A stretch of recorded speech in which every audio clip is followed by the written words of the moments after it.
to win at the level we want to win at, the bullpen is more important than the starters.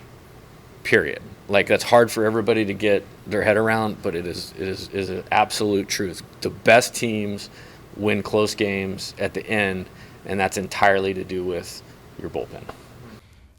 When you watch that Arkansas-Kentucky game, that Arkansas looks like a team that will win games in the NCAA tournament. I mean, it was an unbelievable performance on their part. So I think our players understand what defensive effort will be required this week, and what we'll have to do from an execution standpoint to find a way to win on Wednesday. And I think our players have done a good job of keeping the focus where it needs to be, and I expect they'll do the same this week. LSU spring football has finally started yesterday. The Tigers will have 15 practices during the spring before its spring game on April 13th.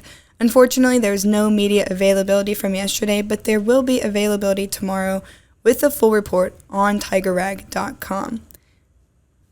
I can't believe that Jay Johnson just said, wait, let's just hear that again. The bullpen is more important than the starters. Period. I mean, you have to trust him. Looking at his track record from last year's championship team to this year's baseball team, one thing was surely clear in the 3 games. This team won in Houston this past weekend because they had a better bullpen that could outperform the other team. Tonight, the number 2 baseball team in the nation will be heading to Hammond at the Pat Kinley Diamond at Alumni Field to play against Southeastern at 6 p.m. on ESPN+. And yesterday we talked about basketball and how Jalen Cook has been officially suspended from the team.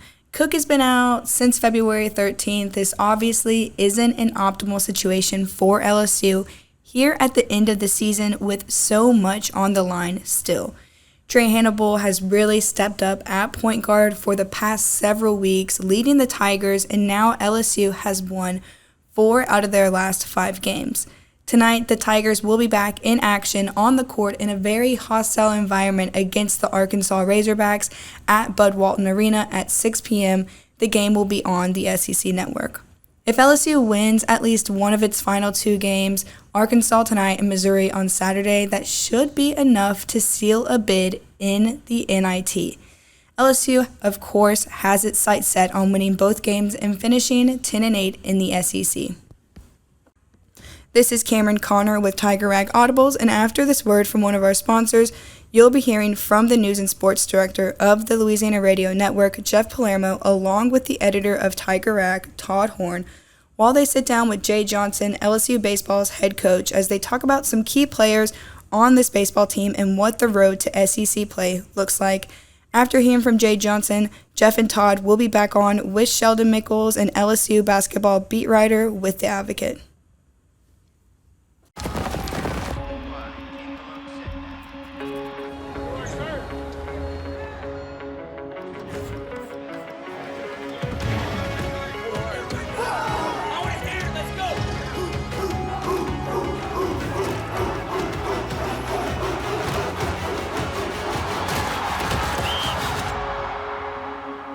It's your time to move things forward. U.S. Army Reserve. Yeah, so, first off, Gavin is what I call a wheelhouse player for me. And what I mean by that is he's such a good competitor and wants to pitch all the time and really believes in himself. And so I think I had the math right, I'll be honest. Like, I wasn't even totally sure of how many runs we needed to win by to win the tournament. And I was just assuming that they would determine the winner through run differential if 2 teams finished 3-0. Well, Vanderbilt won the game before us, so they finished 3-0. And so I just kind of quickly did the math in my head, and I walked out there and I said, hey, Gavin, see that guy on second base right now? I go, if he scores, Vanderbilt wins the tournament. If he doesn't score, we win the tournament. And he goes, well, let's go pick up our trophy. And so And I was like, all right, I'll see you in a couple minutes, and just walk back to the dugout. So, Coach Johnson, thanks a lot for joining us tonight. How you doing? Doing great. How are you guys tonight? Oh, we're doing well. We're doing well, hanging out at the library. I'm reading a book. So thanks for your time. Well, first of all, what a great trip to Houston. How about the starting pitching? Could you ask anything more out of your starters that pitched against Rice, Texas, UL Lafayette, and Texas State? Well, I've been doing this for a while now, and I've been waiting my whole career to have a week like that where everybody gets to the sixth inning and, 3 or less runs on the board. And, we've always had good offenses, and it makes the game a lot easier when your guys get deep into the game.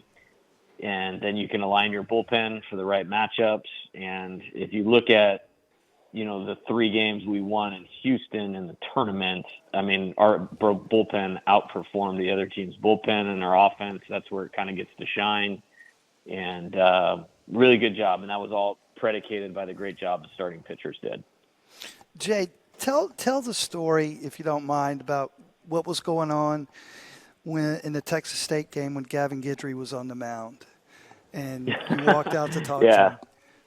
Yeah, so, first off, Gavin is what I call a wheelhouse player for me. And what I mean by that is he's such a good competitor and wants to pitch all the time and really believes in himself. And so I think I had the math right, I'll be honest. Like, I wasn't even totally sure of how many runs we needed to win by to win the tournament. And I was just assuming that they would determine the winner through run differential if 2 teams finished 3-0. Well, Vanderbilt won the game before us, so they finished 3-0. And so I just kind of quickly did the math in my head, and I walked out there and I said, "Hey, Gavin, see that guy on second base right now?" I go, "If he scores, Vanderbilt wins the tournament. If he doesn't score, we win the tournament." And he goes, "Well, let's go pick up our trophy." And so And I was like, "All right, I'll see you in a couple minutes," and just walked back to the dugout. So I always wondered what went on between the coach and the player on the mound in those visits, and that gives me some insight. But that's just characterizes who he is, isn't it? Doesn't it? No question about it. He's an elite competitor, and I love all our players. He's definitely one of my favorites, and it's because of that competitive nature and the confidence and belief in himself. Well, you're like a fifth of the way through the season. I can't even believe that. But at 11-1, obviously you had a major league performance in the Major League Park at Minute Maid. But you talked about your offense. And I guess it was in the second series. You were a little frustrated a couple of times with their execution of your hitting game, the way you like to have a discipline at plate appearance by everybody against the pitchers. But it was different in Houston. Yeah, I have this saying, like, I never want to accept in winning what we wouldn't accept in losing. And keep in mind, we're 7-1 after 2 weeks, and in college baseball, like, that's a good stretch. And we actually lost to a really good pitcher from Stony Brook. And so I just thought that game was, hey, we got pitched to. The conditions were not good offensively. I definitely thought there were some things we could do better, but I kind of chalked it up to, like, we need to get better, but okay. Well, then the next day we won against Northern Illinois 5-2, and again, the conditions were not good for offense, but I just felt like we were leaving at bats and runs on the table, and guys weren't playing with a ton of confidence based on swinging at pitches that we don't swing at. And when I say we, I'm not just talking about my teams of the past. I'm talking about this team who did an excellent job preparing for this season. Like, we had a really good, whatever you want to call it, spring training. Mm-hmm. And so we got into them a little bit and set a good bar of what we needed to do. We took batting practice like 3 times before the game against Stony Brook the next day on Sunday, and got some things in order and just got, good players a little more committed to their plan. And that was a good game. And then we've had, what I would call 3 really good offensive games since then and 1 pretty good game. So they're doing a good job, and it's going to be required because, our competition is not getting any easier as we move forward, obviously. Talking with LSU baseball coach Jay Johnson. This is Tiger Rag Radio. Jeff Palermo along with Todd Horne. We're broadcasting from the East Baton Rouge Public Library on Goodwood Boulevard. Coach, talk about your veteran hitters. I think they've been so key for you here at the start. Obviously, Hayden Travinsky's off to a fantastic start. Tommy White hits the big home run on Friday to give you a little bit of a cushion. And Jared Jones has been absolutely fantastic. Now, he got off to a great start last year, and then the strikeouts started to pile up. But I would imagine you're seeing a different Jared Jones this season. He's definitely improved, and he had a good season for us last year. Like, I don't think people really appreciate how good SEC baseball has become. And on that team last year with all those great hitters, like, I think if you look at our numbers in SEC play, he still was towards the top of that and had some really key games. Just the makeup and nature of that team of what I thought we needed to do to win the national title last year was we needed to make a shift to have a different type of player in there, which we could afford to do, you know, with Dylan Cruz and Tommy and Trey Morgan and Cade Beloso. But he's really worked hard, and he really worked hard in the Cape Cod League. He really worked hard in the fall leading into the season. He got challenged, you know, by our pitching staff. We obviously have a good pitching staff. And I thought the last 2 weeks going into the season, he'd really made some marked improvements and grown mentally. I think Friday's game against Texas was the best game of his career here. And obviously doing that against a really good pitcher in LeBaron Johnson is a good step forward. And thought he took good at-bats throughout the entire weekend. You know, big RBI double in that game against UL, which we won by 1 run. So that was obviously a key at-bat. And he can just, he's a threat and he's a presence in the box, and now he's improving, and, you know, really excited to keep moving forward with Jared. You mentioned Jared, of course, in the Texas game on Friday night, but I also thought, I thought Paxton Kling had his best game in that same game. I mean, he just he almost looked like a major league hitter in that game.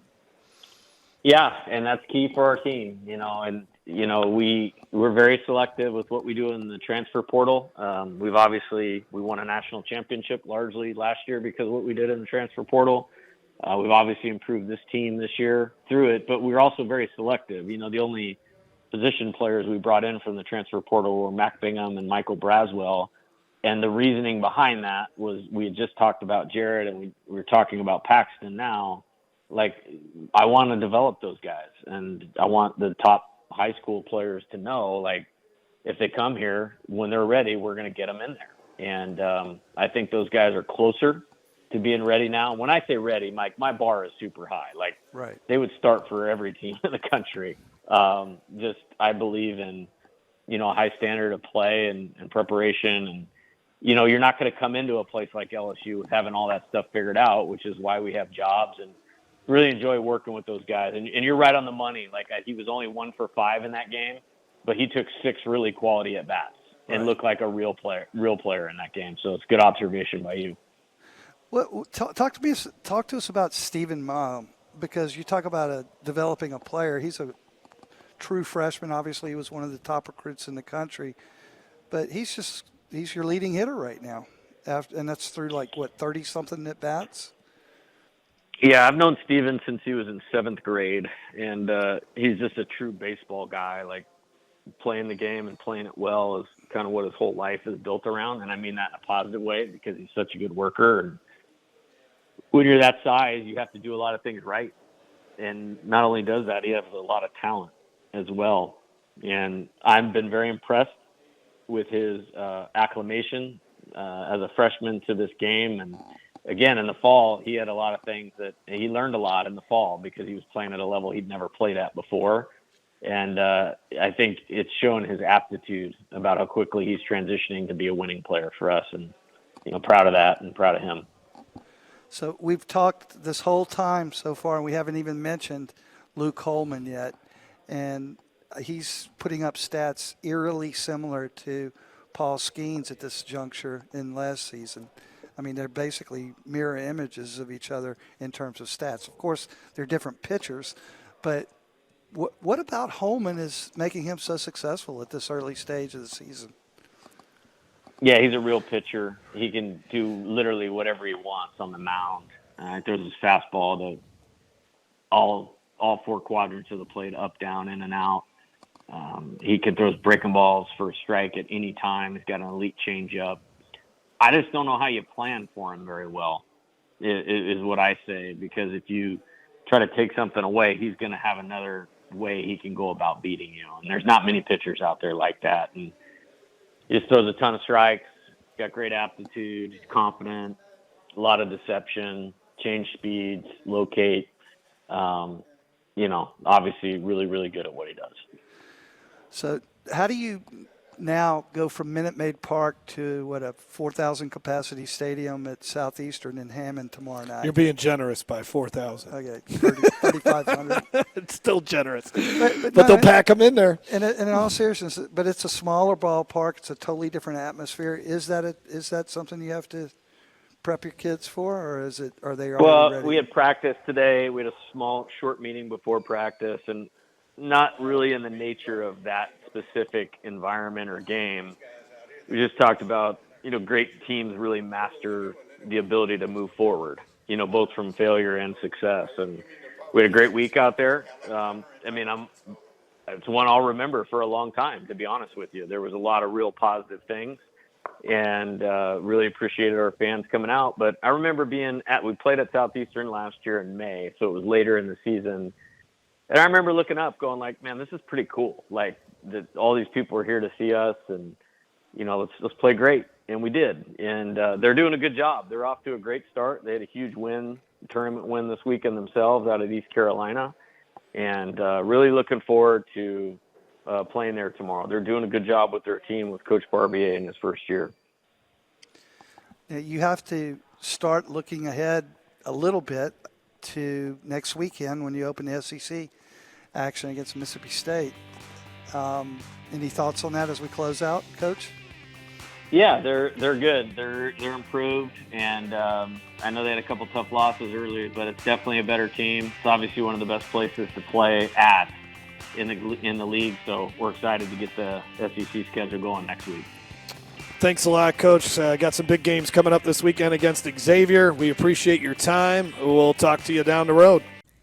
SEC play for LSU baseball is coming up quickly with just 9 more days until LSU plays at Mississippi State. Tonight, the Tigers are playing against Southeastern in Hammond at 6 p.m. on ESPN+. Freshman Cade Anderson gets the start for the Tigers. Tonight feels like one of those nights where you're going to be switching channels during the commercial breaks because Coach Matt McMahon's Tigers will be back in action on the court against the Arkansas Razorbacks at 6 p.m. on the SEC Network. Here's Jeff and Todd back with Sheldon Mickles, the LSU basketball beat writer with The Advocate. We bring in Sheldon Mickles from The Advocate. Sheldon, have you made the trip yet up to Northwest Arkansas yet? No, not making the trip this time. We kind of pushed off some of those road games because of several factors, and we're focusing on the SEC tournament next week. Well, hopefully a bit of a long run in the SEC tournament is coming up, but let's start off here on Jalen Cook. Just an interesting saga, right? Because there was a lot of excitement that he was coming back to LSU. The Tigers, I thought last year, really lacked a guy that can score the basketball, and you were bringing in a guy that scored a lot at Tulane, was older than the first time that he got here, and then he wasn't able to play, and there was all this hand-wringing over the fact that he wasn't eligible to play, and then he got out there, and he immediately gave the team a boost, and then he kind of started turning the ball over and not shooting as well, and the team struggled a little bit. They put him on the bench, and then they got better, and then he left out the injury. Then he got hurt, and they got even better, and now he's suspended. It's just and it's kind of like, okay, he's no longer – well, I mean, I guess he could still come back, and that's to be that's to be seen, but it's just been a very strange saga with this guy from the start, hasn't it, Sheldon? Yeah, and it's very unfortunate. A local kid, and Matt McMahon's made a big point of bringing in some local kids, Louisiana kids, and he talks about it quite a bit about how he wants to have some Louisiana players on this team, and bringing Jalen Cook back, and I was really excited about it because I thought he was going to give them a true point guard which they didn't have last year. They went through about 4 different point guards last year, and varying degrees of disappointment, and you might want to say. But, I thought he was going to be a great addition, and then of course it was like you said, it was like a roller coaster ride, and then he started off pretty well, and then all of a sudden he hit a stretch where shots weren't falling. I mean, I pointed out this morning in the story that he made only more than half of his field goal attempts 3 times in 13 games, and he shot 41.3 overall and 32.5 from three-point range. But the biggest problem was, and Matt McMahon can live with that a little bit, even though they're shooting a lot better from three-point range this year. The thing he probably couldn't get over was in his 10 conference games, Jalen had 21 assists and 29 turnovers. So I think there was an injury in there somehow. There's some frustration set in now. I'm just saying, this is what I'm speculating. And I think probably some frustration set in there. And they put, Trey Hannibal in at the point, and Trey's just been lights out at the point. In his 9 starts, he's averaging 6.9 points, 6.8 rebounds, and 4.8 assists. Yeah. And he's got this 16 turnovers in the 9 starts, and like 43 assists. So 43 assists, 16 turnovers to 21 assists and 29 turnovers. It's a big difference there. So I think that's what it's all kind of worked together, and without any kind of sources or anything telling me anything. I just think, to me, it seems like there's been some frustration there. Yeah. Sheldon, whenever you look at LSU right now, heading into Arkansas tomorrow night, obviously they beat Arkansas pretty severely in January. But and I would like to say that Arkansas has gotten a lot better, but you really don't see that in terms of wins and losses. But they are still a very difficult team to play, especially on the road. And they just scored 102 points against Kentucky in Rupp Arena, Saturday? So, yep. And they're favored, right? They're favored over LSU. And, of course, if LSU can win against Arkansas and come back and take care of business against winless in the SEC, Missouri, LSU has their first winning season in the Southeastern Conference since 2020, 2021. What do you think is going to happen tomorrow night? I'm a little bit concerned about this game, and I'll tell you why. First of all, Bud Walton Arena, I've been there many times. Very difficult place to play when they, as we all know, they get the pig suey going, and the crowd gets into it, and if they get on top of you, and early, it could be a very difficult place to play. But the key thing is that Matt McMahon pointed it out yesterday. They have a guy named Khalif Battle. I think he's a Temple transfer, I believe it is. He's a 6'5" guard. He scored in the last 3 games 46 points, 36 points, and 34 points. And he shot 45 out of 49 free throws in those 3 games, which is incredible. I don't know if I've ever heard of anything such as that. Of course, that helped him pile up those points, but he's a very strong. He's to me, when I see him play, and I've only seen him play 5 or 6 times maybe this year, glimpses of it. I haven't sat and watched the whole Arkansas game of it in the one here, and he only played 9 minutes here. It was kind of strange. I don't know if he was in the doghouse or what, but he's sort of like a Trey Hannibal type. He gets his way.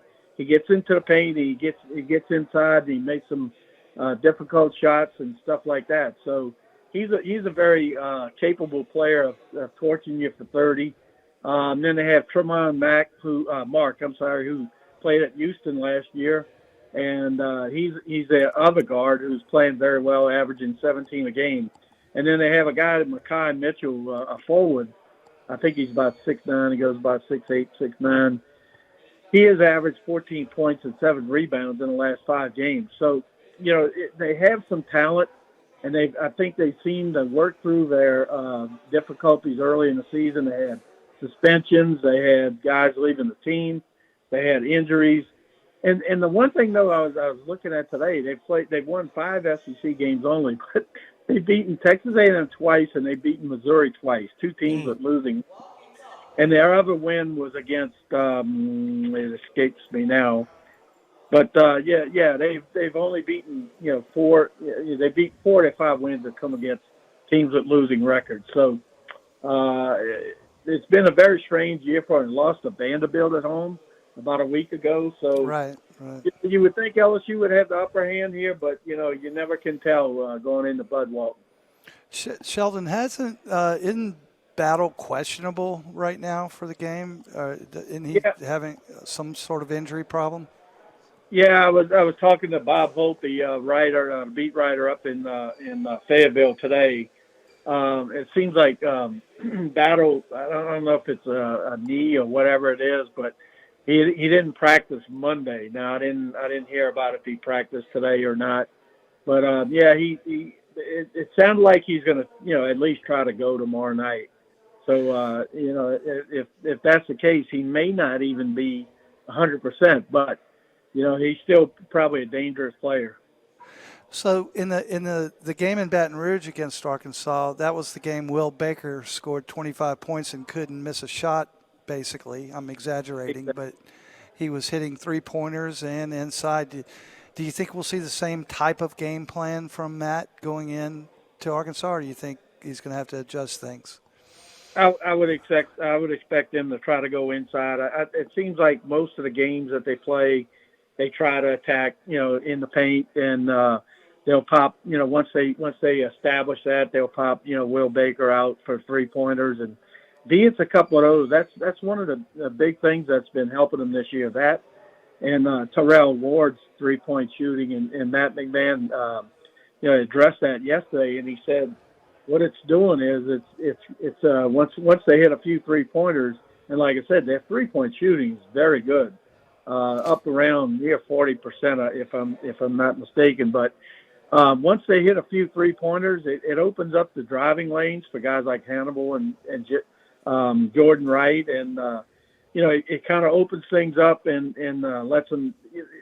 Teams have to do different things to try to defend it once they start hitting the threes, and if they can hit threes tomorrow night on a regular basis, get it going early. They might have a lot of success because, as you saw, now Kentucky's a different animal, but as you saw, they gave up 111 points, on Saturday. So right. Their defense is not what it normally has been, but their offense has gotten better. It seems like the last 3 or 4 games. Sheldon, if LSU can get past Arkansas and they can take care of business against Missouri on Saturday night in the final game of the season, regular season. The highest they can finish in the SEC is 7th, which is great, especially for this team. But as a 7th seed going into Nashville for the SEC tournament, if that's what happens, do you see LSU making any waves there? Well, if they finish 7th, which if Mississippi State loses 2 games, all LSU has to do is win 1. So I'm trying to get up my trying to get my bracket here. There's a big difference there because if they finish 7th, they would play the 10 seed on the on Thursday in the second round. So and then I wanted to see who they would play next. I think it's 2 or 3 next. Yeah, probably 2 or 3 is going to be. We don't know who it's going to be because it's such a mad scramble right now. But sorry, my computer is a little bit slow right now. But anyway, it makes a big difference. At 8 or 9 games, first you play in if they were the 8 seed or the 9 seed, then you play in the 8 or the 9, and it's a big difference to play 7 and 10, and then you play 2 or 3, as you said. So I think they can win a game on Thursday. That's where they lost last year. They went in as a number 14 seed last year and beat Georgia, and then they lost to Vanderbilt and Jordan Wright the next night. So I think they might get to the quarters on Friday, and then we'll see what happens there.